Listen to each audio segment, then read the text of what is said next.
ኤዝራ ሀብልን በፍቅር አያት። አባትን ስትንከባከብለት ለካ እንደዚህ ያለች ቁጥብና አዋቂ ሴት ፍቅር የሆነች ናት እንዴ ልታመልጥ ነበር እያለ ከአባቱ ጋር በአይን እየተጠቃቀሱ ሀብል እንደሚወዳት ለአባቱ ነገረው። እንዲሁም መናንና እንዲሁም የእዝራ አክስት ምንድን ተደረጉ? መጨረሻቸውስ ምንድን ነው? አሰላሙ አለይኩም ወራህመቱላሂ ወበረካቱ። ወደ ቤተሰቦች እንዴት ናችሁ? ከኔ ጋር ሁሉ ሰላም አልሐምዱሊላህ። በያላችሁ በሰማችሁ ዝት ይበል። ሰብስክራይብ ያደርጋችሁ አበረታቱኝ።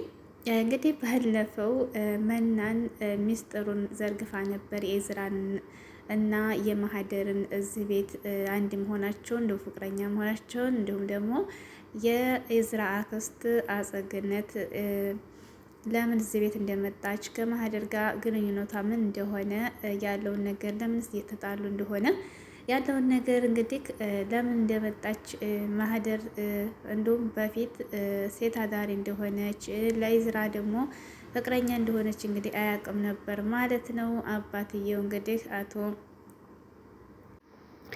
አጸግን እናት እንግዲህ ማህደርን ያመጣቻት እዝራን በፍቅር አስወድቃ ንብረትን ወደ እሷ ለማዞር ብላ እንግዲህ ነግራው ነበርና ልቡን እየገደፈ ግን ይሄ ነገር ውሸት ሆኖ ካገኘሁት እኔና አንቺ አንላቀቅም ብሎ ሚስቱ መናን ነበር እንግዲህ ይዝቶባት የሄደው።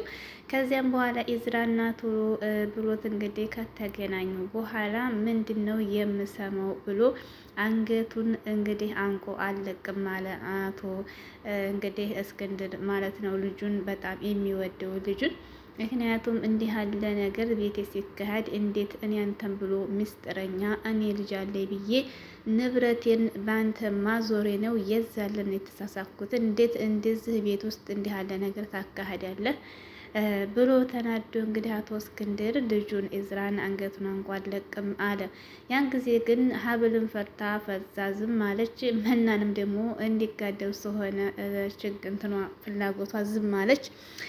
እንዲሁም አዛገነትም እህቱ ዝም አለች ማለት ነው። ያን ጊዜ የምትታገለው የእዝራ ታናሽ እህቱ ነበረች። አባቷና ወንድሟን ለመገላገል እንዴት ነው ቆማችሁ የምታዩት? እርዱኝ እንጂ ተጋደሉ እያለች ስትጮህ በስተመጨረሻ እንግዲህ አጸገነት ሁለቱን ለመለያየት ሞከረች ማለት ነው። ከዚያም በኋላ ልጁን ልገለው እኮ ነው ወንድሜ፣ ምን ሆነህ ነው? ተረጋጋ ስትለው አጸገነት አንቺ ነሽ የዚህ ሁሉ ጠንሳሽ፣ አንቺ አንደኛይቱ ነሽ፣ ከዚህ ቤት ሻንጣሽን ይዘሽ ውጪ፣ ሁላችሁም ውጡ ብሎ እንግዲህ ተናዶ አሰናበታቸው ማለት ነው፣ አቶ እስክንድር ማለት ነው።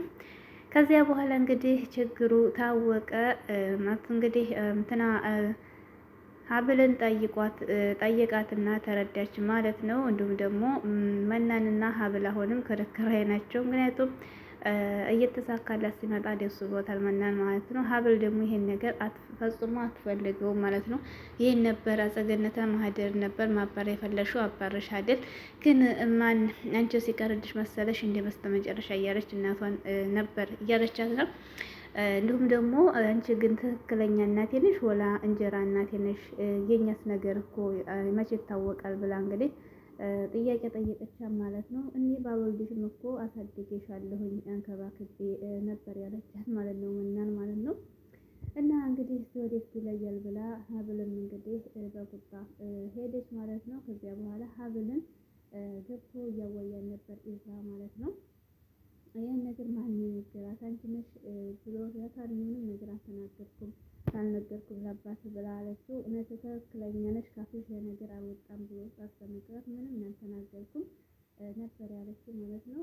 ከዚያ መናን ሄዶ ጠይቃት፣ እህቱ ደግሞ ከዚህ ቤት አንቺ ታወጣሽ መሰላም ይገኛል እያለች ስትከራከር ሚስቱን እንዲሁም ደግሞ ሚስቱን ያመጣሻትን ድራሽ ቤት ከየት እንደመጣሽ አናስታውቅ ይበስወጣል እያለች የሀብልን እንደምትሳደብ ታነሰቱ ሚስቱን መናገር አስቸግር አንድ ማለት ነው።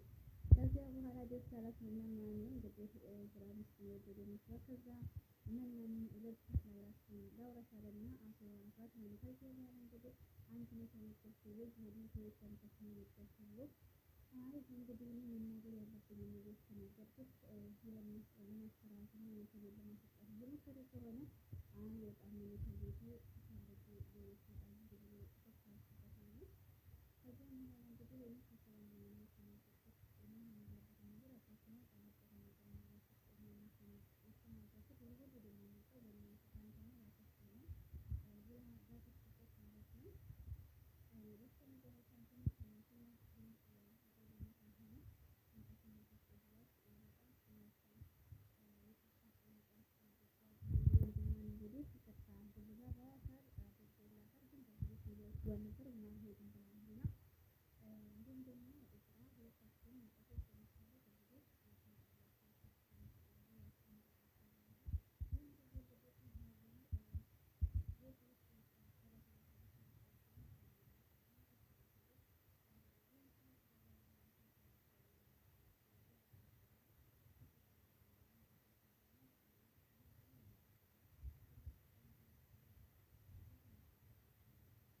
ማለት